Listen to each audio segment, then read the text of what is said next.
নদিয়া জেলা পরিষদের সভাধিপতি তারানা সুলতানা, তাকেও আমরা আন্তরিক শুভেচ্ছা এবং অভিনন্দন জানাই।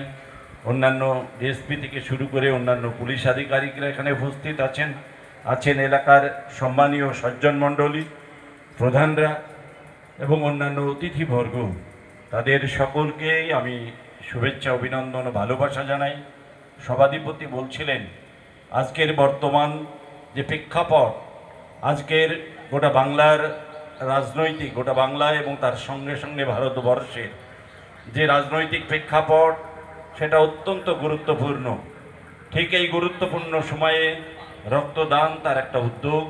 সেই উদ্যোগকে আমরা যেমন স্বাগত জানাই, অভিনন্দন জানাই, পাশাপাশি মানুষের মাঝে ভেদাভেদের রাজনৈতিক পরিবেশ তৈরি করছে রাজনৈতিক কিছু স্বার্থান্বেষী ব্যক্তি, যারা তাদের স্বার্থ চরিতার্থ করবার জন্য গোটা বাংলার আবহাওয়াকে কলুষিত করছে।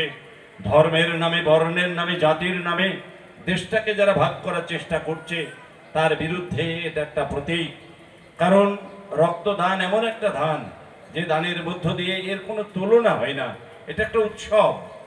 আজকে বাংলার বিভিন্ন প্রান্তে বিভিন্ন সময়ে এই রক্তদান বেশি বেশি করে হচ্ছে, কারণ একটাই, মুমূর্ষ মানুষের পাশে দাঁড়ানো, অসহায় মানুষের পাশে দাঁড়ানো।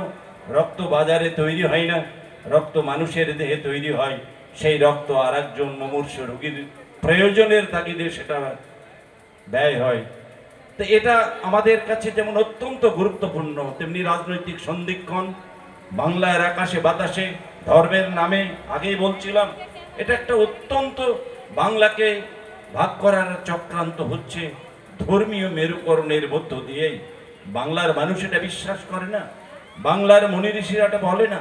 বাংলার মনি ঋষি, বাংলার চিন্তাবিদ, বাংলার স্বাধীনতা সংগ্রামী, তাদের লক্ষ্য একটাই ছিল যে বাংলা থেকে কি করে আমরা শান্তিতে রাখবো, বাংলার উন্নয়ন করব, বাংলার দারিদ্রতার বিরুদ্ধে লড়াই করব। এই লড়াই সুদীর্ঘ দিনের। তারপরেও আজকে একটা জাতির নামে বজ্জাতি করে যারা দেশটাকে ভাগ করার চক্রান্ত করছে, তাদের বিরুদ্ধে আমাদের এই রক্তদান অত্যন্ত গুরুত্বপূর্ণ ভূমিকা পালন করবে। আমি থানার পড়া থানার সমস্ত যারা দায়িত্বে আছে তাদেরকে স্বাগত জানাই, যে তারা ভালো কাজে উদ্যোগ নিয়েছে। আমরাও আপনাদের এই ভালো কাজের সঙ্গে জড়িয়ে আছি। আজকে এই থানার উন্নয়নের জন্য এখানে আমাকে বলা হয়েছিল একটা জেনারেটর দেওয়ার জন্য, যে আপনারা দেখছেন সামনেই আছে, সেটাও আমার এমপি তহবিল থেকে দেওয়া হয়েছে। আগামী দিনে এই থানার সার্বিক কল্যাণে আমাদের অর্থনৈতিকভাবে কোনো যদি সাহায্য এবং সহযোগিতার প্রয়োজন হয়, ইতিমধ্যে মহুয়া বলছিল যে তার এমপিলার থেকে একটা বড় অ্যামাউন্ট এখানে দেওয়া হয়েছে কাজের জন্য, মহিলাদের ব্যারাক করার জন্য। তো আমরা সর্বতোভাবে আমরা আসি মানুষের উন্নয়নে, এবং থানার যারা অন্যান্য আধিকারিক আছেন তারা আমাদেরই মতো বা আমাদেরই ঘরের সন্তান, এবং তাদেরকে এই পুজো পার্বণ কিছুই থাকে না, ঈদ কিছুই থাকে না।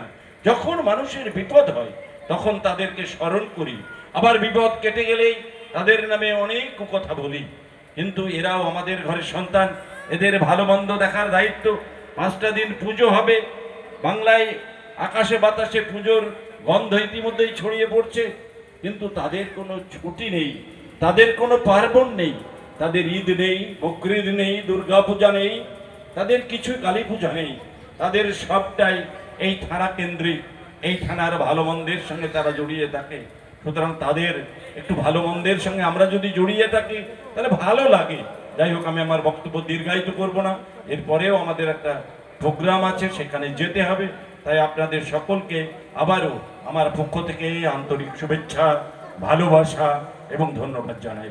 সকলে ভালো থাকুন, আল্লাহ পাক আপনাদের হেফাজত করুক, ভগবান আপনাদের কল্যাণ করুক। আমাদের মা ঘরে আসছে, নিশ্চয়ই মায়ের আশীর্বাদ আমরা সকলেই পাবো। ভালো থাকুন। ধন্যবাদ আবু তাহের খান মহাশয়কে। তার কথা প্রসঙ্গে না বললেই নয়। একদিকে যখন ধর্মীয় মেরুকরণ